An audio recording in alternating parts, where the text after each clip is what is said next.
itong tuparin. Isang mapagpalang araw po sa inyong lahat, lalo tigit sa ating kagalang-galang na pananging pangdangal, Sir.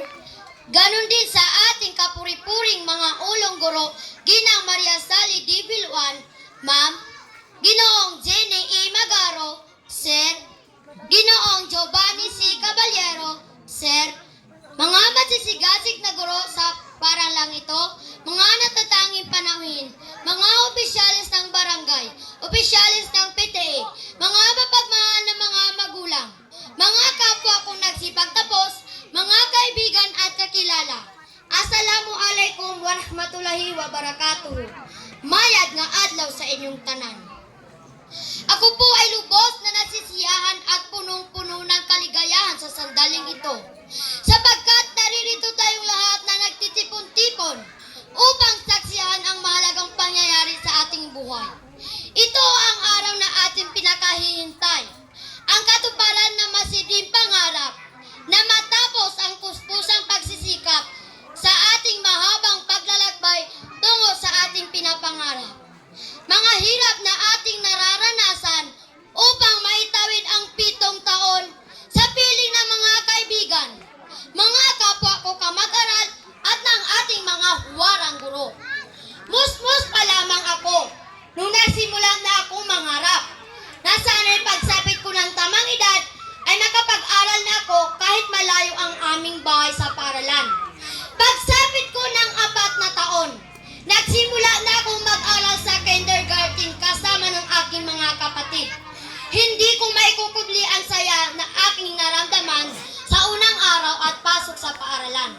Pakiwari ko nooy abot kamay ko na ang aking pangarap. Ngunit nga malayo ang aming tahanan sa paaralan. Hindi ko maitatago ang pagod at hirap na nararanasan ko araw-araw. Isang linggo pa lang ng pasukan, nararamdaman ko na ang pagod at pananakit ng aking buong katawan. Yung mga tanong na, kaya ko pa ba? Kung kaya nila, bakit ako hindi? Kapag pala ang isang tao may pangarap, kahit anong hirap kakayanin, dapat pala hindi tayo mapagod humatbang upang sa dako paroon ay magtatagumpay tayo.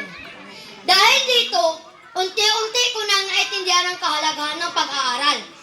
Bawat baitang ay sinisikap kong mas umangat ang aking mga marka. Dahil sa aking matyagang pagsusumikap, hindi ako nabigo. Heto at nakatayo sa inyong harapan ngayon, nakasuot ng puting tuga upang ilaki ang mata mong karangalan. Sa mga kapwa ko kamag-aral na hindi nakatanggap ng medalya, hindi pa lubusang huli ang lahat. Malay natin, sa sekundarya pa mabubuksan ang inyong mga nakatagong talino.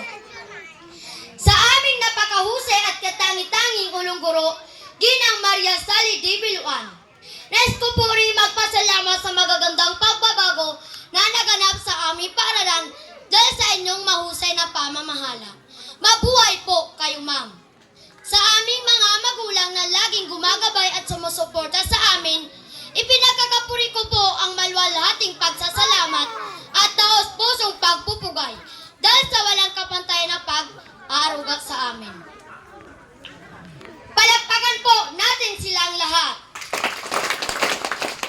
Mabuhay ang ating mga magulang. Gayon din sa aking ama't ina. Alam ko pong salat tayo sa maraming bagay. Ngunit di minsan hindi kayo naging salat sa pagsuporta at pagmahal sa aming magkakapatid.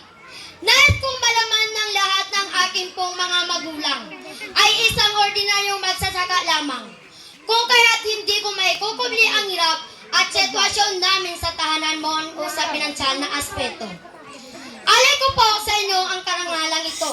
Kayo po ang aking nagsilbing inspirasyon, lakas at sandigan sa lahat ng aking kahinaan. Maraming salamat po at mahal na mahal ko po kayo. Lubos po ang aking paghanga at pagpuri sa tulad niyong mga guro. Saludo po ako sa inyo. Pinanday ninyo ang aming isipan sa tamang daan upang mabuo ang aming pagkatao. Bagamat alam ko pong walang bayad ang magbigay ng papuri at pasasalamat sa katulad niyong mga guro. Ngunit ito na po ang tamang panahon upang handugan kayo ng salitang salamat po sa inyong lahat, ma'am at sir.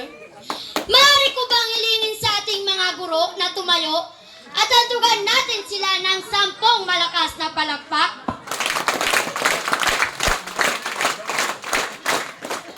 Maraming salamat po sa inyong lahat. Sa ating napakahusay,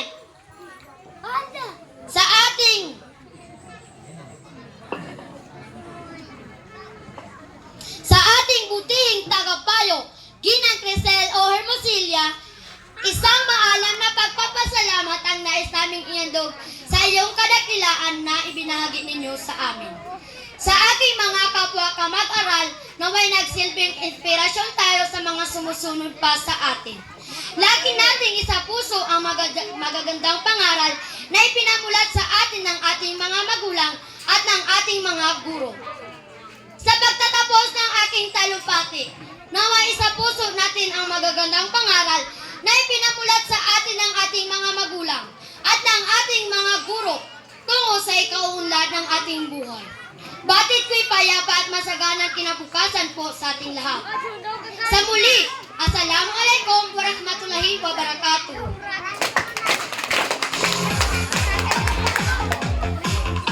Congratulations, Chomp. You have survived.